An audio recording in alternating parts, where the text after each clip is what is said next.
el derecho administrativo tiene mucha vinculación con el derecho ambiental. No hay que dejar de decir que, por ejemplo, en España, quienes atienden esta materia son todos catedráticos y catedráticas de derecho administrativo.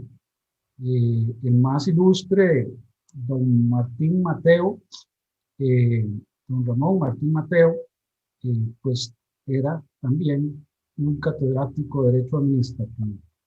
Y bueno, aunque el derecho ambiental ha ido adquiriendo grandes, digamos, rasgos de autonomía, lo cierto es que pues su cuna es el derecho administrativo. Y hay una particularidad también del derecho administrativo que tiene que ver con el derecho ambiental. Como lo ven en la lámina, se trata de la dispersión normativa y de que pues es un conjunto fragmentado, caótico, ambiguo, de normativa sectorial, dice este fallo de la Sala Constitucional. Y esto, en lo que se refiere al procedimiento, no es la excepción. Es decir, igual que en lo que a derecho de fondo se refiere, en el derecho formal, en el procedimiento sancionador administrativo, existe esa circunstancia, esa característica. En medios como, por ejemplo, el francés, donde los procesos de codificación son continuos para asegurarle eh, al sistema mayor seguridad jurídica, esto se ha venido evitando, haciendo, repito, enormes esfuerzos de codificación que pues han tenido pues, gran éxito. No es el caso nuestro, no es el caso costarricense, y creo que tampoco es en buena cantidad de los ordenamientos jurídicos iberoamericanos. Por supuesto que eso genera dificultad para quienes gestionan como administraciones públicas eh, el tema, y obviamente para el particular, para el ciudadano, el administrado, pues esta fragmentación, esta dispersión normativa, incluso caótica, como se califica en este fallo de la Sala Constitucional, pues claro que pues, trae consigo inseguridad, incerteza jurídica.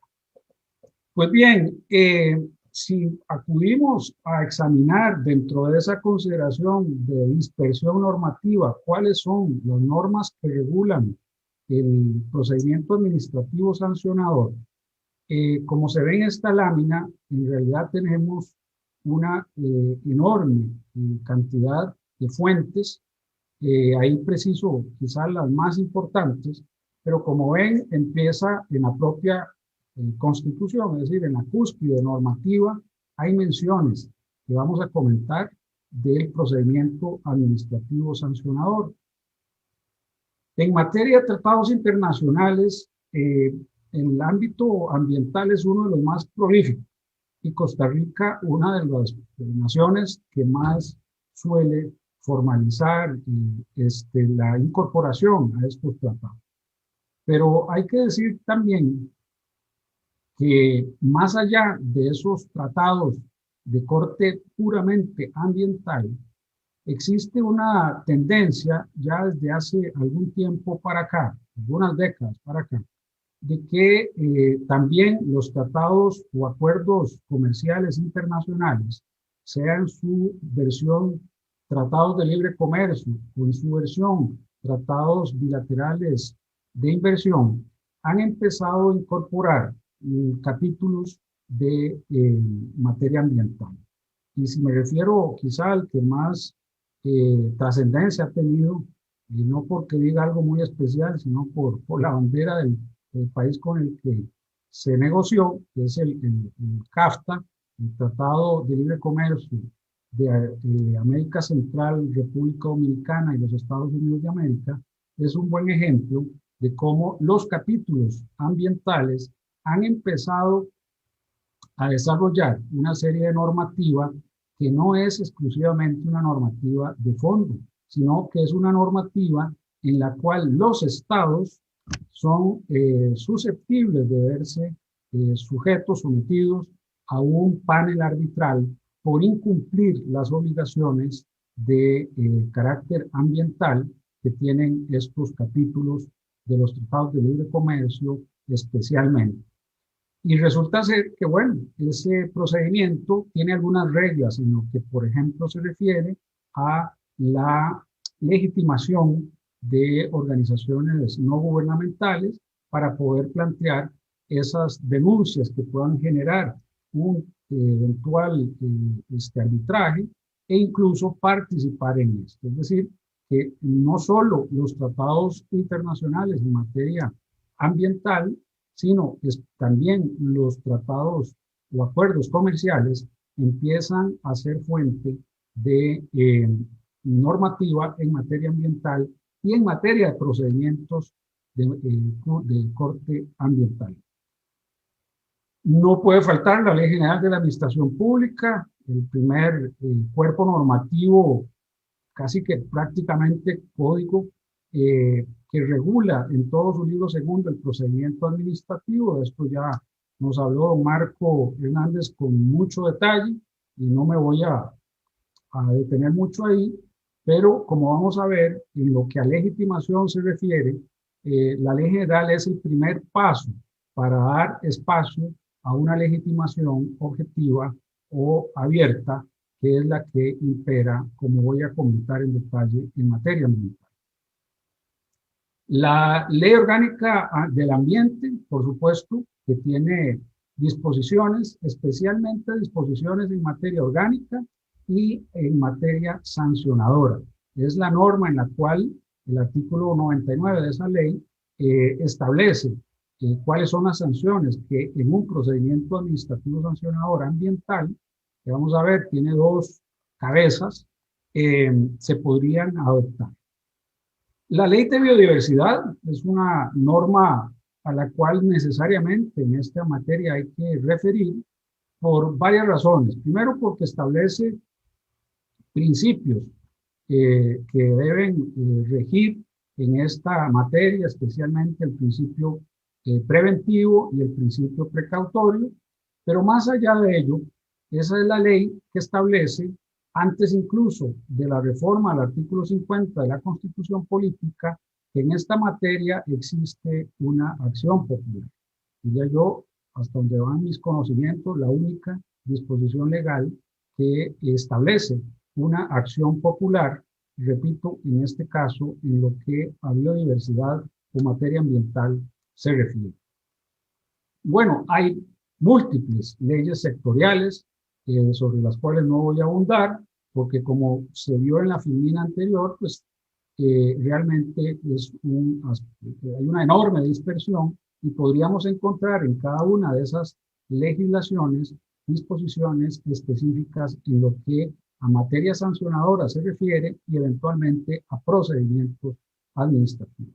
Y aquí me detengo solo un segundo para señalar que, como don Ramón Martín Mateo enseñó en su momento, existe en el derecho ambiental una naturaleza de normas de origen diverso, las que él llama de origen higienista, es decir, el tipo Ley General de Salud en nuestro caso, y las que ya son de corte puramente ambiental. Las primeras con un enfoque antropocéntrico, es decir, protegiendo el ambiente en procura de una salud para el ser humano, y las segundas ya con un sesgo diverso, que es concentrándose en la protección del ambiente como bien jurídico y no necesariamente como un mecanismo instrumental para favorecer la salud del ser humano. Por supuesto que si protegemos el ambiente, hay un efecto colateral que es proteger la salud, pero los sesgos regulatorios en estos temas difieren notoriamente si hay o no un enfoque antropocéntrico o si más bien se trata de un enfoque más ambientalista. De ello hay mucho en estas leyes sectoriales, tanto de una versión como de otra de la normativa ambiental. Y finalmente, en el piso de esa pirámide específicamente para el caso de los procedimientos administrativos sancionadores, están estos dos reglamentos. No son los únicos, por supuesto, por la dispersión antes comentada, pero son quizá los principales y sobre los cuales voy a profundizar en el curso de esta exposición. El primero es el reglamento de procedimientos del Tribunal Ambiental Administrativo y el segundo es el reglamento general de procedimientos de la Secretaría Técnica Nacional Ambiental, por cierto, desde ahora hago la aclaración, regula no solo el procedimiento de tipo sancionador, sino también el procedimiento mediante el cual se gestiona, se solicita la licencia de viabilidad ambiental. Es decir, son procedimientos también de corte constitutivo o declarativo, dependiendo de cuál de las tendencias doctrinales queremos escoger en lo que a esa autorización o licencia y su naturaleza se refiere. Como sabemos, hay parte de la doctrina que le asigna a ciertos permisos o autorizaciones un carácter constitutivo y otra un carácter declarativo. Yo en eso he creído que es quizá un debate que no conduce a mucho. Lo cierto es que la regulación para obtener esa licencia está en este reglamento, pero también, como voy a referirme, se regula muy tenuemente, muy superficialmente, el procedimiento administrativo sancionador en sus dos vertientes, como voy a explicar más adelante. Bien, antes de hablar del procedimiento administrativo sancionador en materia ambiental, hay que decir que en nuestro medio se ha admitido, incluso por la propia Sala Constitucional, como lo vamos a comentar, que en esta materia rige la responsabilidad objetiva, salvo, ha dicho la Sala Constitucional, sino en lo que se refiere a los delitos ambientales. Pero en materia administrativa, que es la que interesa acá, sí se ha admitido que impera la responsabilidad objetiva.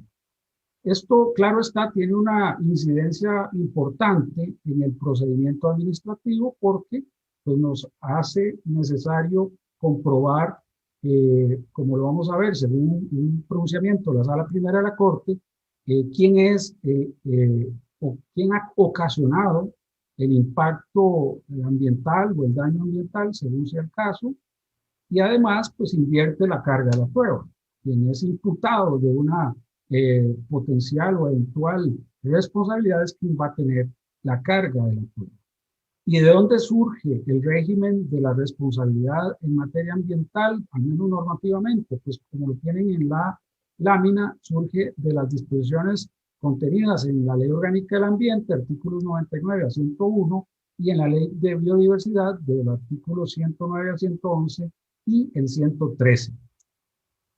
Esto, pues, como lo vimos en la primera exposición de este foro de la profesora Blanca Lozano Cutanda, por lo menos en España no es admitido.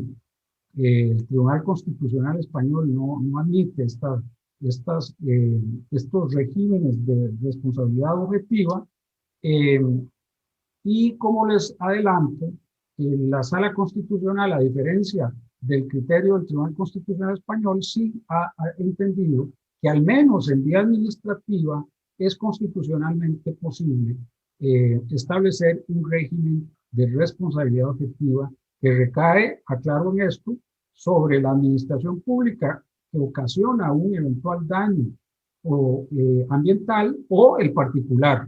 Es decir, aquí ya nos separamos del régimen de la Ley General de la Administración Pública que aplica exclusivamente a la administración para adentrarnos en un régimen de responsabilidad especial en materia ambiental que aplicaría y sería ya extendible a los sujetos de derecho privado que puedan haber incurrido en prácticas, en conductas que ocasionen una lesión al ambiente.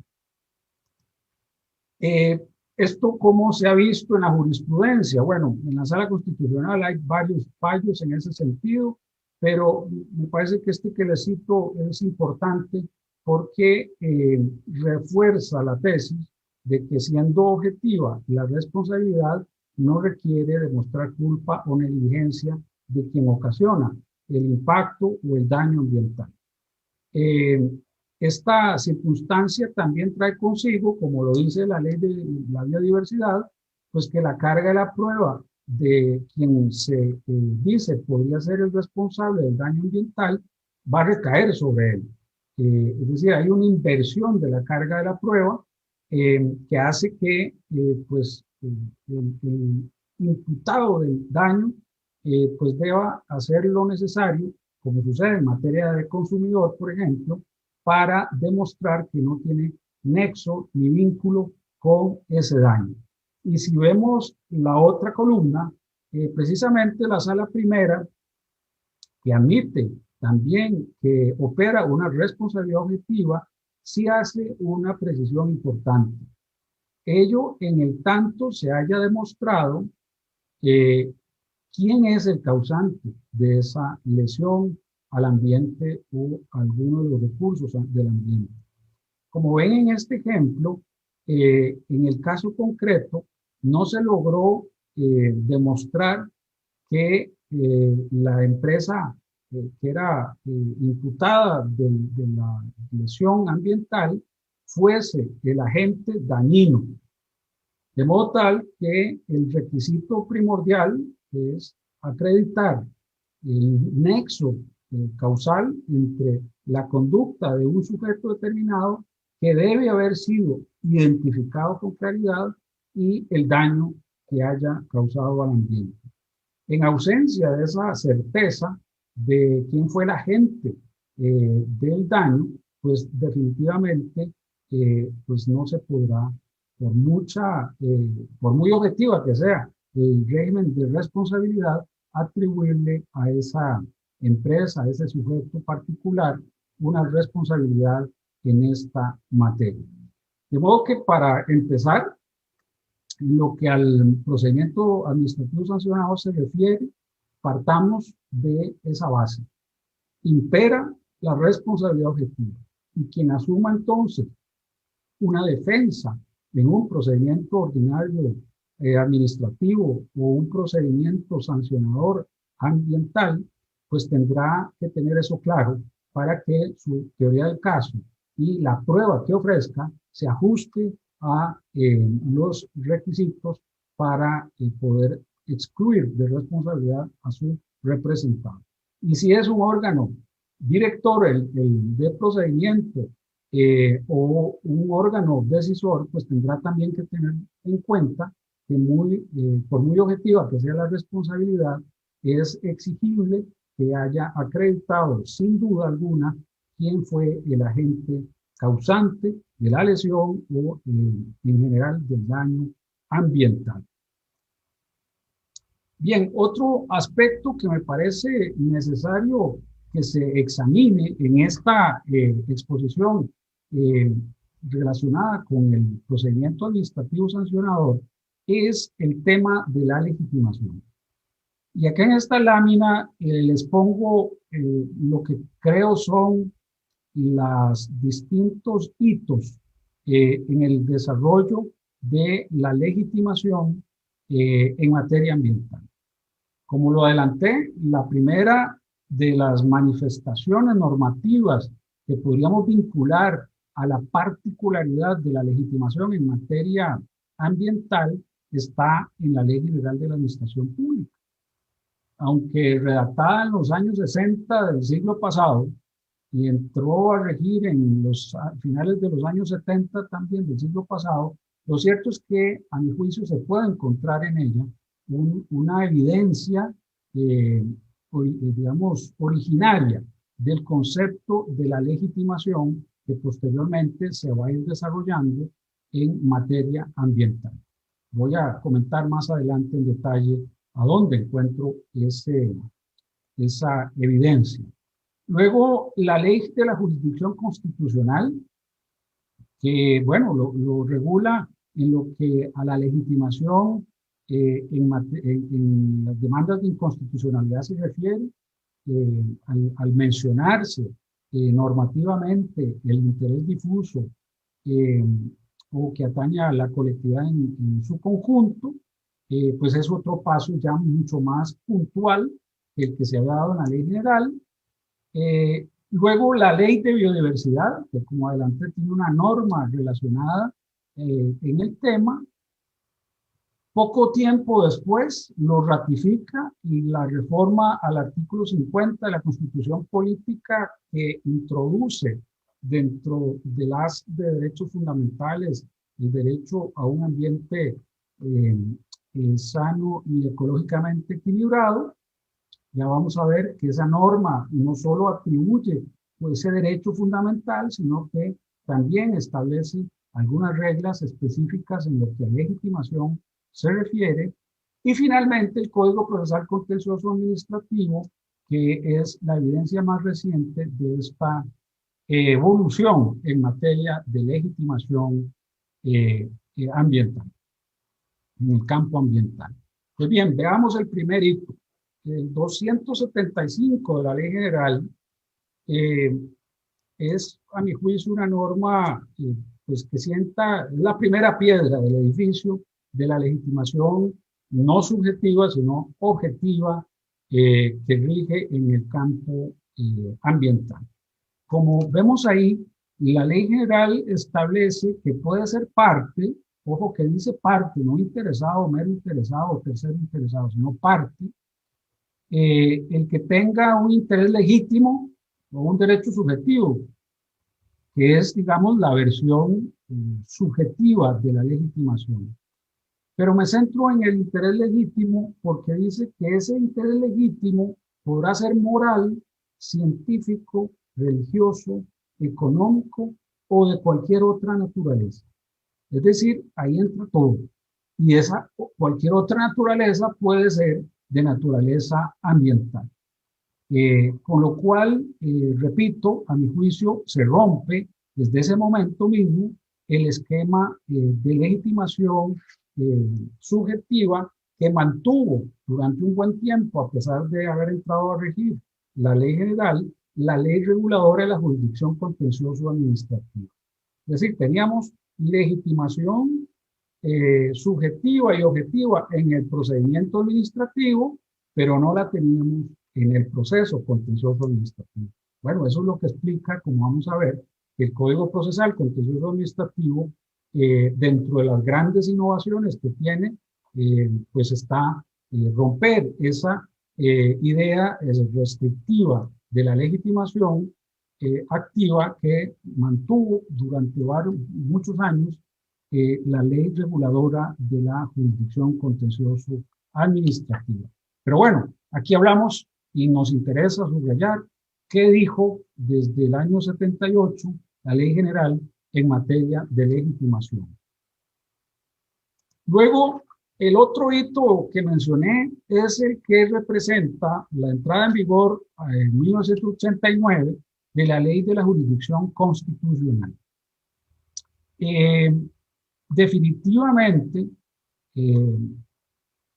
aunque, repito, se refiere específicamente a supuestos de legitimación en lo que a la demanda de inconstitucionalidad se refiere, lo cierto es que el 75 de la Ley de la Jurisdicción Constitucional pues es un paso muy firme hacia la consolidación en el derecho público de la legitimación objetiva y no subjetiva. Evidentemente, luego fue el desarrollo pretoriano el que vino a decir que es un interés difuso y que no es un interés difuso y que es un interés que atañe a la colectividad en su conjunto y que no es un interés que atañe a la colectividad en su conjunto. Y aquí, como en general sucede con la jurisprudencia de la Sala Constitucional, tenemos un primer momento, varias décadas, tal vez no muchas, un par de décadas en las que pues la interpretación fue abierta, fue ampliativa, fue en beneficio del acceso, y luego de modo pendular, donde más bien empezó a darse, y seguimos en esa fase cada vez más bien una interpretación restrictiva, donde el afán de la Sala Constitucional es encontrar motivo para no darle curso a las demandas, sean de amparo o de acción de inconstitucionalidad o incluso las de corte preventiva. Y bueno, este no fue la excepción en este caso de la interpretación del artículo 75 en cuanto a la legitimación objetiva. Pero a pesar de eso, a pesar de ese embate, esto que se dice en esta lámina, en varios fallos, que por eso escogí uno del 93 y otro del 2012, se ha mantenido la tesis de que en el derecho ambiental el presupuesto provisional de legitimación es objetivo. Y básicamente porque pues se trata, quizás en uno de los casos donde es más evidente que estamos frente a un interés difuso. Y es difuso porque efectivamente puede ser que un daño ambiental me afecte a mí en lo particular, la contaminación de una quebrada o de un curso de agua que es cercano a mi habitación causa malos olores y me afecta, pero también afecta a la comunidad, afecta al país entero. ¿Por qué? Porque esa contaminación que está en una quebrada cercana a mi casa de habitación irá a dar a un río y de ese río irá a dar a un océano y de ahí ese océano va a afectar pues todo la biota que está en marítimo, ¿verdad? Entonces, se ha dicho incluso que el interés difuso va más allá de los límites territoriales y por eso se habla de los conflictos ambientales transnacionales. Es decir, puede ser que una actividad que se lleve a cabo en nuestra colindancia, en nuestra frontera con Nicaragua, cause un daño en nuestro país de carácter ambiental. Entonces, efectivamente, la naturaleza difusa del interés que prevalece en materia ambiental ha podido superar el embate restrictivo de la jurisprudencia de la Sala Constitucional y aún en nuestros días, en la actualidad, se sigue pensando que se trata de un interés difuso el que priva en materia ambiental. Y eso hace que, por ende, sea posible plantear demandas de inconstitucionalidad de modo directo y no de modo incidental, como sucede en los casos en los que no media un interés difuso. Pero bueno, esto también significa que en materia de un procedimiento administrativo sancionador podemos aplicar la misma tesis, la misma teoría, y no tener que reducir a los intereses subjetivos para poder entender que existe legitimación activa para participar en un procedimiento administrativo sancionador en materia ambiental. Pero bueno, luego vino la Ley de Biodiversidad, que dice en su artículo 105, toda persona estará legitimada para accionar en sede administrativa o jurisdiccional en defensa y protección de la biodiversidad. Como ven, ahí dice toda persona, le reconoce legitimación a cualquier persona. Y esto no es ni más ni menos que un supuesto de acción popular. Como lo vamos a ver en la vía contenciosa, así se ha considerado. En este fallo del Tribunal Contencioso, sección sexta, se habla de una legitimación amplia que se otorga en el 50 y el 105, del 50 constitucional y 105 de la Ley de Biodiversidad. Ahora, de seguido voy a comentar el 50 de la Constitución, para denunciar tanto en vía administrativa como jurisdiccional las conductas que infrinjan el derecho fundamental a un ambiente sano y ecológicamente equilibrado y para reclamar el daño causado. Yo a esa cita nada más le haría a esa mención de la sección segunda, diría que no es solo para denunciar, porque aunque ya don Marco nos habló de la figura esta muy particular que desarrolló pretoriamente la sala del denunciante con ciertos privilegios de ser prácticamente parte, hay que recordar que en el procedimiento administrativo quien denuncia no necesariamente es parte del procedimiento. Por eso yo no comparto esa figura o esa interpretación de la Sala Constitucional que le atribuye ciertas prerrogativas procedimentales a los denunciantes a cierto tipo de denunciantes, como lo mencionó Marco en su exposición. Eh, Esto porque además haría que el procedimiento sea triangular y no como está, digamos, estructurado en nuestro libro segundo, que no es precisamente un procedimiento triangular.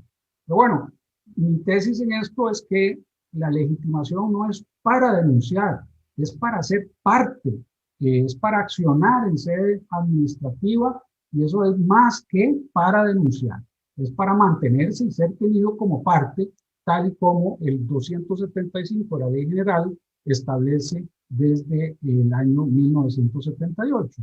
Entonces, la interpretación acá de esa legitimación amplia, yo diría más que amplia, es objetiva, no exige un interés personal y directo o un derecho subjetivo que se vea lesionado para ser, para ser considerado parte, sino que otorga una legitimación con sustento en un interés de corte objetivo, un interés difuso, y eso le da legitimación para ser parte, no tan solo para ser denunciado.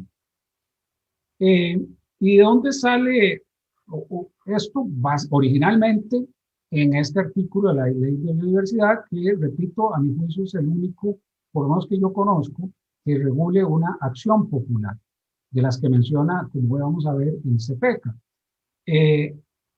Esta norma es anterior a la reforma del artículo 50, no la del año pasado, sino la anterior, que incorporó el derecho a un ambiente sano y ecológicamente equilibrado, que dice, o que puso a decir al artículo 50, en este párrafo, lo que tenemos en esta filmina.